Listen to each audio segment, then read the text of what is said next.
오직 믿음으로 구원받을까요? 아니면 행위도 있어야 구원받을 수 있을까요? 이 문제에 대해서 생각해 보도록 하겠습니다. 이번 영상에서는 펠라기우스와 아우구스티누스 두 사람이 어떤 사람인지 살펴보면서 믿음과 행위에 대한 논쟁의 전체적인 맥락을 이해해 보고자 합니다.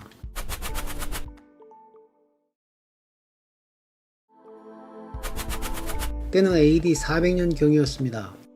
아일랜드 출신의 수도사 펠라기우스가 로마를 방문합니다. 로마에서 그는 큰 충격을 받습니다. 당시 로마는 세계 기독교인들이 영적 이상향으로 여겼던 곳이었습니다.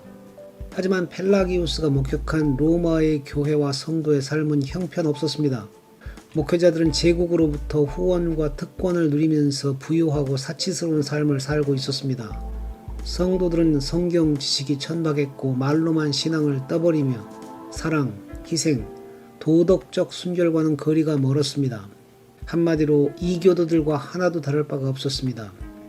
펠라기우스는 지적으로 뛰어난 학자였으며 성품이 훌륭하고 도덕적으로 탁월한 교회 지도자였습니다.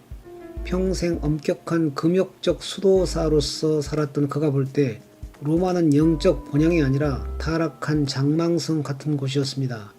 초기 300년 동안 초대교회는 박해 속에서도 신앙을 지키며 도덕적 탁월함과 윤리적 순결로 이교도들의 존경을 받았는데요.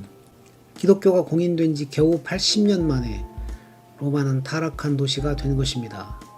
그런데 펠라기우스가 진짜로 참을 수 없는 것은 따로 있었습니다.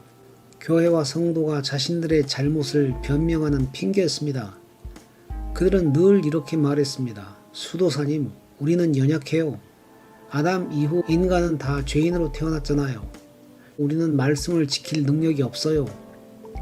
이런 변명에 펠라기우스는 진절머리가 났습니다. 그래서 이렇게 선언합니다. 이보시오. 변명을 그치시오. 당신들은 선을 행할 수 있어. 그러니 선을 행하시오. 이것이 바로 펠라기우스 구원론의 핵심 주제입니다. You can do it. 그런데 사실 펠라기우스의 구원론의 중심에는 교회 개혁의 열망이 자리하고 있었습니다. 사실 그가 교회와 성도의 도덕적 타락에 분노한 것만 보자면 그는 성경 속 예언자적 전통에 서 있었습니다. 그런데 그가 자신의 주장을 정교한 구원론으로 정립하면서 점차 그는 잘못된 방향으로 가게 됩니다.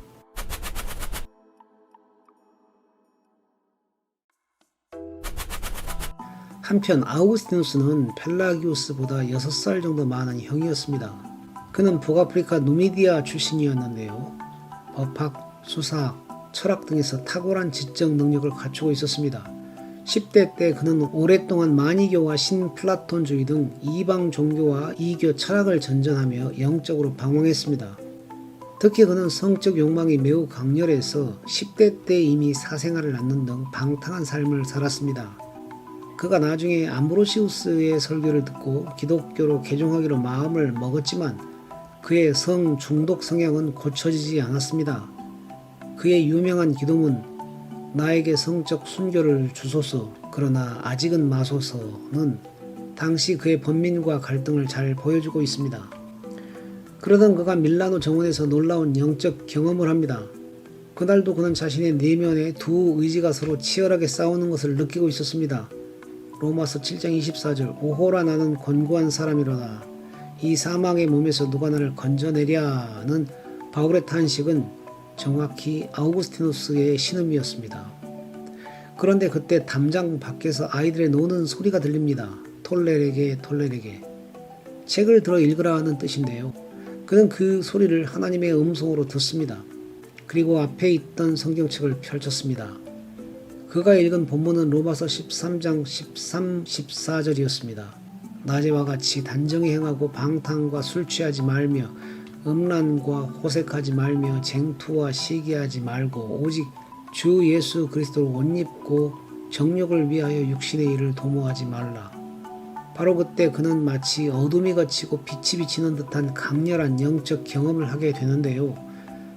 그것은 성령께서 그에게 내려주시는 놀라운 은혜였습니다. 그때부터 그는 순결과 금욕의 삶을 살기로 결단합니다. 그리고 180도 완전히 달라진 삶을 살게 됩니다.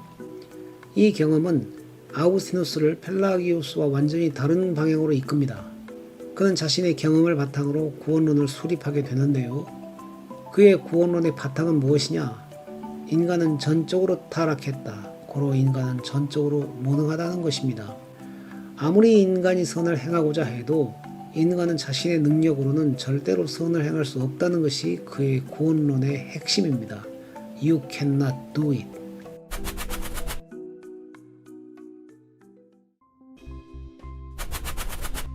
이러한 펠라기우스와 아우구스티누스의 구원론은 매우 큰 차이를 만들어냅니다. 펠라기우스의 구원론은 행위 구원론입니다. 도덕적으로 선을 행할 때 그 행위로 구원에 이른다는 것입니다. 믿음으로 구원이냐 행위로 구원이냐 라고 묻는다면 당연히 펠라기우스는 행위로 구원받는다고 말할 것입니다. 즉 선한 행위를 통해서 구원에 이르게 된다는 것입니다. 반면에 아우구스티누스의 구원론은 다릅니다. 누구도 선행으로 구원에 이를 수 없다는 것이 아우구스티누스의 주장입니다. 그리고 그것은 바울의 구원론에 훨씬 더 가깝다고 할 수 있습니다. 바울은 이렇게 말했지요. 너희가 그 은혜를 인하여 믿음으로 말미암아 구원을 얻었나니 이것이 너희에게서 난 것이 아니요 하나님의 선물이라. 행위에서 난 것이 아니니 이는 누구든지 자랑치 못하게 함이니라. 때문에 믿음으로 구원이냐 행위로 구원이냐라고 묻는다면 당연히 아우구스티누스는 믿음으로 구원받는다고 말할 것입니다.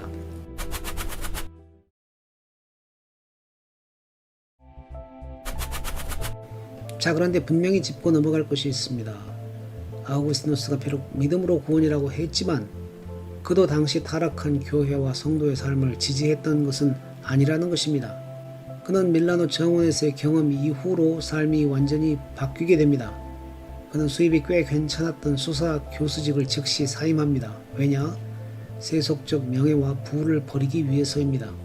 그리고 자신의 집을 개조하여 수도원을 만들고 공동체 생활을 합니다. 동거녀와는 헤어졌고 약혼도 취소합니다. 그리고 평생 독신의 삶을 삽니다. 아우구스티누스는 믿음으로 구원받는다는 주장을 하지만 도덕적으로 타락한 행위가 올바르다고 말하는 것은 아닙니다. 그는 구원받은 뒤에는 행위가 반드시 뒤따라야 한다는 사실을 삶으로 보여주었습니다. 믿음으로 구원이 행함이 없어도 된다는 뜻이 아니라는 사실을 기억해야 합니다.